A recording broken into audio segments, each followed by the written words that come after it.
Siddharth, I welcome you at physics मैशर। दोस्तों, last video के अंदर हम लोगों ने रिफ्रैक्शन के बारे में पढ़ा था, लेकिन आज इस वीडियो में हम लोग एक बहुत इंपॉर्टेंट कंसेप्ट समझने जा रहे हैं, वो है स्नेल्स लॉ। कौन सा? Snell's law. इसके साथ साथ हम ये देखेंगे कि ऑप्टिकली रेयर मीडियम कौन सा होता है और ऑप्टिकली डेंसर मीडियम। हम रिफ्रैक्टिव इंडेक्स के बारे में भी पढ़ेंगे और रिलेटिव रिफ्रैक्टिव इंडेक्स के बारे में भी। मगर दोस्तों, ये सारा कंसेप्ट शुरू करने से पहले मैं दो तीन चीजें बताने जा रहा हूं, ये बहुत इंपॉर्टेंट है। आपको सारा रिफ्रैक्शन क्लियर हो जाएगा अगर ये दो तीन चीजें आपको समझ आ जाए, तो इसे ध्यान से समझिएगा। मैंने लास्ट वीडियो में एक पॉइंट उठाया था कि अगर एक रे ऑफ लाइट एक मीडियम से दूसरे मीडियम में जाएगी तो उसकी स्पीड में या तो गिरावट होगी या तेजी आएगी। मतलब वो स्पीड ऑफ लाइट ना या तो कम हो जाएगी या ज्यादा हो जाएगी अगर वो एक मीडियम से दूसरे मीडियम में जाए। तो इसको मैं एक एग्जांपल के थ्रू समझाने की कोशिश करता हूं। आप मान लीजिए हमारी रे ऑफ लाइट वैक्यूम में से एक मटेरियल मीडियम में जा रही है। वैक्यूम में से एक मटेरियल मीडियम में जा रही है। मान लो वो मटेरियल मीडियम होगा ग्लास। मगर ये आप भी जानते हैं और मैं भी जानता हूं कि वैक्यूम एक मटेरियल मीडियम नहीं है, उसके अंदर पार्टिकल नहीं है। तो जो रे ऑफ लाइट आ रही है ना, उसको ऑब्स्ट्रक्ट कोई नहीं करेगा। वैक्यूम के अंदर रे ऑफ लाइट को ऑब्स्ट्रक्ट करने के लिए कुछ है ही नहीं, तो वो जो स्पीड रहेगी ना वो सेम रहेगी। लेकिन जैसे ही वो रे ऑफ लाइट किसी मीडियम में आएगी, उस मीडियम के क्या होंगे? पार्टिकल्स। जैसे ही वो रे ऑफ लाइट एक मटेरियल मीडियम में आएगी ना, उस पर्टिकुलर मीडियम के होंगे पार्टिकल जो रे ऑफ लाइट को ऑब्स्ट्रक्ट करेंगे, जो रे ऑफ लाइट को ऑब्स्ट्रक्ट करेंगे, जिसके चलते उस रे ऑफ लाइट की जो स्पीड होगी ना कम हो जाएगी, जिसके चलते उस रे ऑफ लाइट की स्पीड कम हो जाएगी। उसके बाद शुरू होगी हमारी डेविएशन। उसके बाद लाइट जो होगी ना वो डेविएट करना शुरू कर देगी। मगर वो जो डेविएशन होगी उसका क्वालिटेटिव पार्ट मैं अभी नहीं दे सकता, वो मैं आपको दूंगा वेव ऑप्टिक्स में। क्या करूं भाई, I am helpless at this moment. लेकिन आपको ना इस पर्टिकुलर वीडियो में मैं मैथमेटिकली बता दूंगा कि ऐसा होता है, ताकि जो लोग गुस्सा कर रहे हैं वो गुस्सा ना करें। आपको मैथमेटिकली बता दिया जाएगा कि ऐसा होता है। तो चलिए दोस्तों, आज के टॉपिक शुरू करते हैं। तो चलिए दोस्तों, शुरू किया जाए हमारा पहला टॉपिक, स्नेल्स लॉ। मैं मान लेता हूं कि मेरी एक ray of light rare medium से डेंसर मीडियम में जा रही है। अब तो ये आप भी जानते हैं कि अगर एक ray of light rare medium से डेंसर मीडियम में जाए, then it will bend towards a normal. ये नॉर्मल की तरफ बेंड होगी कुछ इस तरह। अगर नहीं समझ आता तो ये देखो, पहले ये कुछ इस तरह जा रही थी, लेकिन आफ्टर रिफ्रैक्शन ये कुछ इस तरह रह गई। ये बेंड होगी नॉर्मल की तरफ। जो रे ऑफ लाइट नॉर्मल के साथ एंगल बना रही है ना, जो इंसिडेंट रे नॉर्मल के साथ एंगल बना रही है, इसको हम बोलते हैं एंगल ऑफ इंसिडेंस। और जो रिफ्रैक्टेड रे नॉर्मल के साथ एंगल बना रही है, इसको हम बोलते हैं रिफ्रैक्टेड एंगल। इसको हम बोलते हैं angle of refraction. Very good. तो दोस्तों, स्नेल्स लॉ पता है क्या बताता है? Sine of angle of incidence divided by sine of angle of refraction is always constant. Is always constant. ये है हमारा Snell's law. Sine I by sine R is constant. वो पप्पू शप्पू जो मर्जी नाम दे दो कांस्टेंट को। हमने मान लो यहां पे नाम दे दिया रिफ्रैक्टिव इंडेक्स। हमने नाम दे दिया रिफ्रैक्टिव इंडेक्स। Very good. मगर दोस्तों, एक बात हमेशा याद रखना, अगर मेरा पहला मीडियम, मेरा अगर रेयर मीडियम, यहां पे कोई और मीडियम ना लेके मैं यहां पे वैक्यूम ले लूं, अगर मैं पहला मीडियम कोई और मटेरियल मीडियम ना लेके वैक्यूम ले लूं, तो उस केस के अंदर जो रिफ्रैक्टिव इंडेक्स आता है ना, वो होता है एब्सोल्यूट रिफ्रैक्टिव इंडेक्स। वो होता है एब्सोल्यूट रिफ्रैक्टिव इंडेक्स। वैक्यूम के अंदर स्पीड ऑफ लाइट क्या होती है, जिसको हम जनरली लिख देते हैं 3 × 10⁸ मीटर पर सेकेंड। तो पक्की बात है, कोई दूसरा मीडियम ले आओ, इसके पार्टिकल्स रे ऑफ लाइट को ऑब्स्ट्रक्ट करेंगे, जिसके चलते स्पीड ऑफ लाइट हमेशा लेस देन सी ही आएगी। Very good. दोस्तों, रिफ्रैक्टिव इंडेक्स को हम डिनोट करते हैं म्यू से, और म्यू को हम कुछ इस तरह भी लिख सकते हैं, speed of light in vacuum divide by speed of light in medium. और दोस्तों, यहाँ पे एयर भी लिखा है। वो यहाँ पे एयर लिखने का कारण मैं आपको बताता हूं, लेकिन उससे पहले एक चीज समझो। Speed of light in vacuum जो होगी ना हमेशा ज्यादा होगी, हमेशा ज्यादा होगी। जैसे ही वो रे ऑफ लाइट किसी मीडियम में आ जाएगी, उस लाइट की स्पीड क्या हो जाएगी? कम। तो जो म्यू होगा ना, that will be always greater than 1, always always. तो ये म्यू हमेशा 1 से बड़ा होगा। क्यों? क्योंकि स्पीड ऑफ लाइट हमेशा मैक्सिमम होती है वैक्यूम के अंदर। Very good. अब दोस्तों ये 1 से तो बड़ा होगा, लेकिन एयर और वैक्यूम को मैंने इकट्ठा क्यों लिखा है? कईयों के मन में डाउट आएगा और बहुत जायज डाउट है। हमारे जो म्यू की वैल्यू एयर के लिए होती है वो होती है 1.003, वो होती है 1.003। तो दोस्तों एक तरह से ना इफेक्ट ऑलमोस्ट निग्लिजिबल होता है, इसलिए हम वैक्यूम और एयर को एक जैसा ही ट्रीट कर लेते हैं, एक जैसा ट्रीट कर लेते हैं। Very good. तो इसको हम कुछ इस तरह भी लिख सकते हैं, mu absolute refractive index equals to C by V, where C is speed of light in vacuum, V is speed of light in particular material medium. Very good.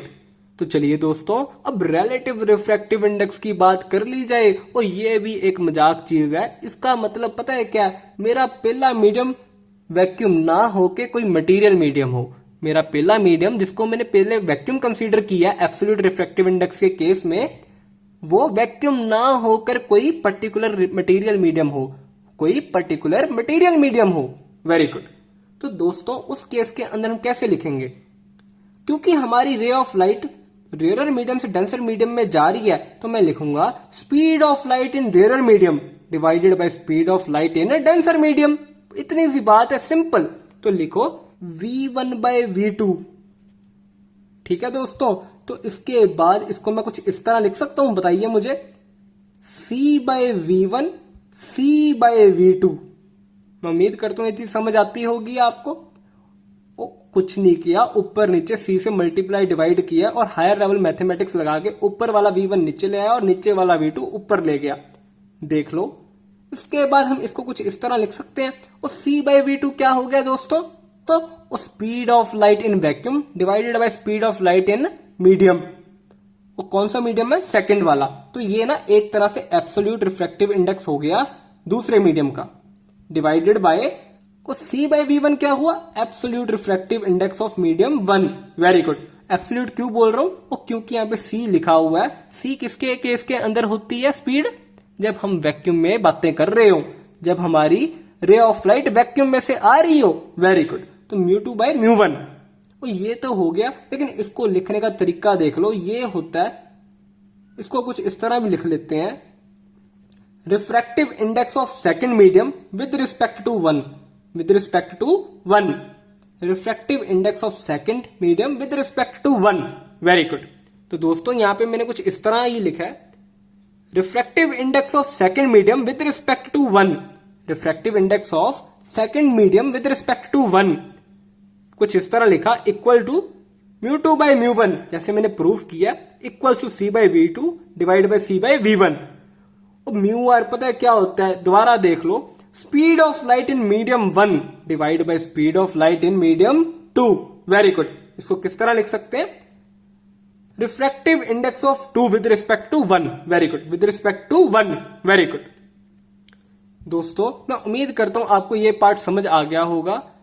अब मैं वो बात बताने जा रहा हूं कि अगर मेरी ray of light rare medium से डेंसर मीडियम में जाए तो वो टुवर्ड्स नॉर्मल बेंड करेगी, और अगर वो डेंसर मीडियम से रेयर में जाए तो वो away from the normal bend करेगी। तो इसका मैं बहुत सिंपल एग्जांपल देने जा रहा हूं। हमारे पास फॉर्मूला होता है sin I by sin R equals to constant, जिसको हम बोलते हैं रिफ्रैक्टिव इंडेक्स। Very good. तो रिफ्रैक्टिव इंडेक्स हमेशा ग्रेटर देन 1 आएगा अगर मैं वैक्यूम का केस कंसीडर कर लूं। म्यू हमेशा ग्रेटर देन 1 आएगा। Very good. अब इसके बाद अगर मैं उल्टा पुल्टा कर लूं, म्यू को नीचे ले आऊं, साइन आर को उधर ले जाऊं, कुछ इस तरह, तो इस केस में क्या होगा दोस्तों? साइन आर ना हमेशा लेस देन 1 आएगा और साइन आई से छोटा आएगा। साइन आर हमेशा साइन आई से छोटा आएगा क्योंकि म्यू ग्रेटर देन 1 है यहां पे। तो अगर ये हमेशा साइन आई से छोटा आएगा तो कॉमन सेंस कहती है, मैथमेटिक्स कहती है, एंगल ऑफ रिफ्रैक्शन ना एंगल ऑफ इंसिडेंस से कम होगा। Angle of refraction angle of incidence से कम होगा।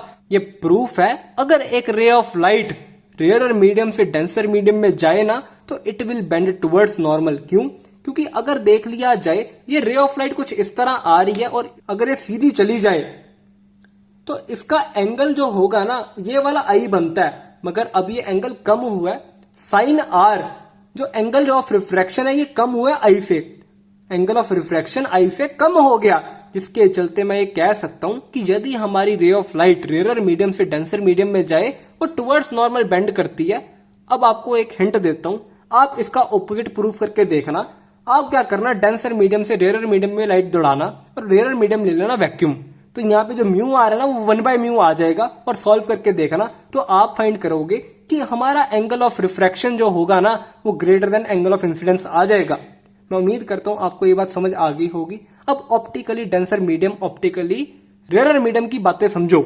जो मीडियम सबसे ज्यादा ऑब्स्ट्रक्शन पोज करेगा रे ऑफ लाइट को वो सबसे ज्यादा डेंसर मीडियम होगा। जिस मीडियम के अंदर स्पीड ऑफ लाइट सबसे कम होगी वो सबसे ज्यादा डेंसर मीडियम होगा। उसी तरह जो मीडियम स्पीड ऑफ लाइट को ज्यादा इफेक्ट ना करे वो ऑप्टिकली रेयर मीडियम होगा। Very good. अब इसकी मैं 2-3 डायग्राम्स बनाने जा रहा हूं, उसको ध्यान से देखिए। तो दोस्तों ये मैंने 4 क्वेश्चन बनाए हैं, इसे ध्यान से समझिएगा। पहले केस के अंदर क्या है, हमारा ये जो मीडियम है ना ऊपर रेयर मीडियम है नीचे डेंसर मीडियम है और हमारी रे ऑफ लाइट आ रही है रेयर से डेंसर में जा रही है। तो इस केस में क्या होगा, जो रे ऑफ लाइट होगी it will bend towards a normal, कुछ इस तरह। Very good. दूसरा केस जो मैं कंसीडर कर रहा हूं इसमें रे ऑफ लाइट डेंसर मीडियम से रेयर मीडियम में जा रही है, तो इस केस के अंदर क्या होगा, और रे of light will bend away from the normal, कुछ इस तरह। Very good. और इस केस के अंदर रिफ्रैक्टिव इंडेक्स को मैं कैसे लिखूंगा, और इस केस के अंदर मैं sine I by sine R को क्या लिखूंगा, refractive index of second with respect to 1, mu two 1। Very good. उसी तरह इस केस में क्या लिखूंगा, refractive index of 4, medium 4 with respect to 3, mu 4 3। वेरी गुड। दोस्तों इस केस में पता है क्या है, हमारी जो इंसिडेंट रे है ना वो नॉर्मली इंसिडेंट कर रही है, वो नॉर्मली इंसिडेंट कर रही है, जिसके चलते एंगल ऑफ इंसिडेंस हो गया अंडा। आर्यभट्ट जी की देन, एंगल ऑफ इंसिडेंस हो गया 0, जिसके चलते मैथमेटिक्स लगा के देखना साइन आर भी 0 आ जाएगा, फिर आप बोलोगे R इक्वल्स टू 0 डिग्री। तो इस केस के अंदर डेविएशन नहीं होगी, लेकिन मैं ये नहीं बोल रहा स्पीड चेंज नहीं होगी, स्पीड चेंज होगी। रे ऑफ लाइट की जो स्पीड होगी ना वो चेंज होगी, लेकिन वो डेविएट नहीं करेगी, क्योंकि एंगल ऑफ इंसिडेंस 0 है और एंगल ऑफ रिफ्रैक्शन भी 0 आएगा। Very good. दोस्तों इस केस के अंदर आप मेरे को बताएंगे जो ऊपर वाला मीडियम है उसका रिफ्रैक्टिव, उसका एब्सोल्यूट रिफ्रैक्टिव इंडेक्स म्यू 7 है और नीचे वाले का म्यू 8 है। लेकिन दोस्तों एक दुविधा पड़ेगी, जो रे ऑफ लाइट थी ना उसमें डेविएशन हुई नहीं, उसमें डेविएशन हुई नहीं, वो सीधी चली गई, वो सीधी चली गई। मैं आपको ये क्वेश्चन डाल रहा हूं कि ऐसा किस केस के अंदर पॉसिबल है, बट आपको एक चीज बता दूं, थ्योरेटिकली ये पेपर पर हो सकता है, इन रियल लाइफ ऐसे पॉसिबल नहीं है, उसका मैं रीजन नेक्स्ट वीडियो में दूंगा। लेकिन आप मुझे ये बताएं कि ऐसा किस केस में पॉसिबल है कि हमारी रे ऑफ लाइट अनडिफ्लेक्टेड चली जाए। मैथमेटिकली भी सॉल्व करके देखना, जैसे आप चाहें वैसे करिएगा, और इसका आंसर कमेंट सेक्शन में जरूर बताइए। दोस्तों अगर आज की वीडियो में आपको कोई भी डाउट है तो प्लीज नीचे दिए कमेंट सेक्शन में जरूर पूछिए, और अगर आपको ये वीडियो अच्छी लगी हो तो प्लीज इसे शेयर कीजिए, सब्सक्राइब कीजिए। Thank you.